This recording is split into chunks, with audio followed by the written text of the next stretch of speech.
Seragam usang Arjuna terasa dingin di kulitnya. Di koridor sekolah elit yang gemerlap, tawa kelompok Rio menggema, mengunci pintu lokernya dengan sengaja. Sebuah tanda peringatan beasiswa ditempel miring di depannya. Beberapa guru melintas, tatapan mereka acuh tak acuh, seolah pemandangan itu adalah bagian alami dari hierarki tak kasat mata. Hati Arjuna mencelos, menggenggam erat buku usang di tangan. Di aula megah, kilau trofi memantulkan cahaya pada jas mahal Rio. Ia menerima penghargaan utama sains, senyum bangga dari ayahnya merekah di barisan depan. Arjuna berdiri jauh di belakang, bayangannya memudar di antara kerumunan siswa bersorak. Ingatan tentang sketsa desain yang diserahkan Rio begitu mirip dengan miliknya, terasa panas di pelupuk matanya. Kekesalan menusuk, sebuah janji terukir di benaknya. Arjuna menyelinap ke perpustakaan tua sekolah, jari-jarinya menelusuri rak arsip berdebu. Matanya tertuju pada jilid-jilid laporan tahunan awal pendirian. Sebuah surat kabar lama terselip menampilkan foto samar seorang pria tua dan sketsa denah sekolah. Ada yang janggal. Rio selalu membanggakan silsilahnya, namun nama pendiri di dokumen itu berbeda, nyaris terhapus oleh waktu, namun familiar di benaknya. Karya Arjuna, model maket yang ia persiapkan berbulan-bulan untuk kompetisi, tergeletak hancur di meja laboratorium.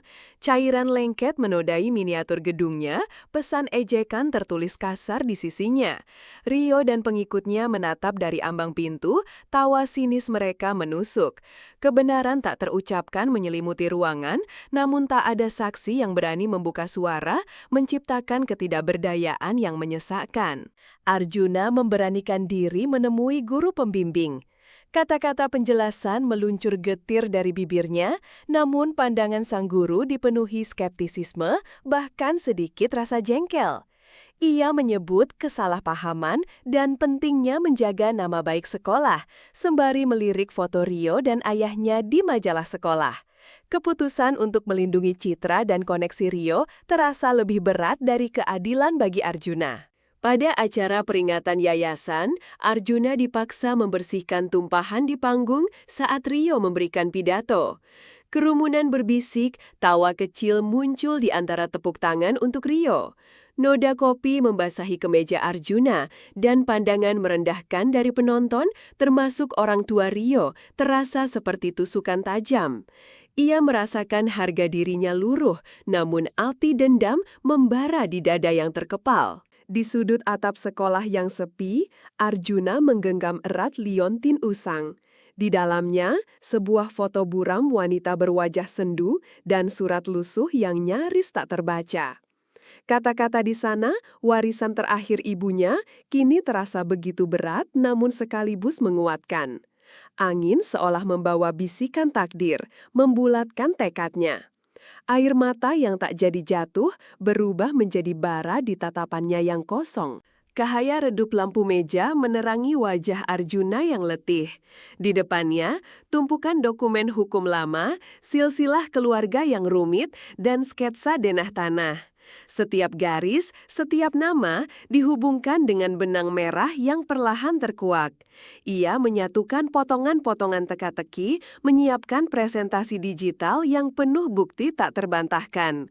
Malam itu, ia bukan lagi siswa, melainkan seorang penyelidik yang tak kenal lelah. Hari perayaan akbar sekolah tiba. Bendera dan spanduk megah terpasang di mana-mana, menandakan puncak kejayaan para dermawan. Rio dengan senyum menawan menyambut para tamu terhormat. Arjuna berjalan di antara kerumunan, langkahnya tenang. Sebuah USB kecil tersimpan aman di saku jaketnya, terasa dingin di ujung jarinya, membawa beban kebenaran yang akan segera meledak di tengah kemewahan palsu itu. Ruang aula dipenuhi tamu elit. Kepala sekolah menyampaikan pidato pembukaan, memuji kontribusi keluarga dermawan, khususnya keluarga Rio. Sorotan lampu panggung menyoroti lukisan besar pendiri sekolah yang baru diresmikan, menampilkan sosok yang mirip ayah Rio. Arjuna masuk perlahan dari belakang, menyatu dengan bayangan, matanya menyapu setiap wajah angkuh yang hadir. Sebuah seringai tipis terukir di bibirnya. Di tengah sesi apresiasi para pahlawan sekolah, Arjuna melangkah maju. Seluruh mata tertuju padanya. Ia menghubungkan USB-nya ke proyektor. Gambar-gambar kuno, surat-surat tulisan tangan, dan diagram silsilah keluarga yang tersembunyi selama puluhan tahun mulai muncul di layar lebar. Bisikan-bisikan aneh perlahan menyebar, tanda kebingungan yang mulai mencengkeram suasana hikmat. Rio menatapnya dengan pandangan meremehkan, belum memahami. Setiap slide mengungkap lapisan-lapisan kebenaran, nama pendiri asli, klausa wasiat yang diabaikan, dan hubungan darah Arjuna sebagai pewaris sah tunggal yayasan. Lukisan pendiri di dinding ternyata telah dimodifikasi.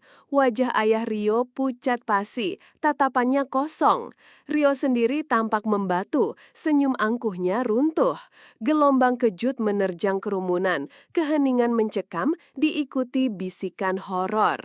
Sorot mata para tamu berubah drastis, dari meremehkan menjadi syok, lalu rasa ingin tahu yang dalam, bahkan ketakutan.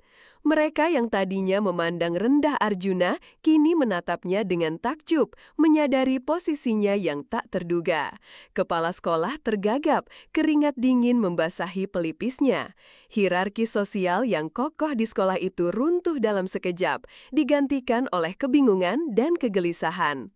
Arjuna berdiri tegak, pandangannya dingin dan tajam. Ia tak mengucapkan sepatah kata pun. Matanya bertemu dengan tatapan hampa Rio, lalu melirik ayah Rio yang kini berlutut, wajahnya tertunduk. Kemudian ia memandang kepala sekolah yang gemetar. Dengan gerakan tenang, Arjuna meletakkan sebuah liontin kuno, persis seperti yang ia genggam di atap, di atas meja podium, simbol kembalinya sebuah hak yang telah lama direbut. Beberapa hari berlalu. Nama Rio tak lagi disebut dengan bangga, bayangannya memudar dari koridor. Arjuna kini berjalan tanpa cibiran, namun tatapan padanya bukan lagi penghinaan, melainkan campuran antara segan, kagum, dan sedikit keterasingan. Ia telah membalaskan dendamnya, mendapatkan kembali haknya, namun kini ia berdiri di puncak sendirian. Sekolah itu, walau telah dimurnikan, terasa seperti singgasana dingin yang membebani bahunya.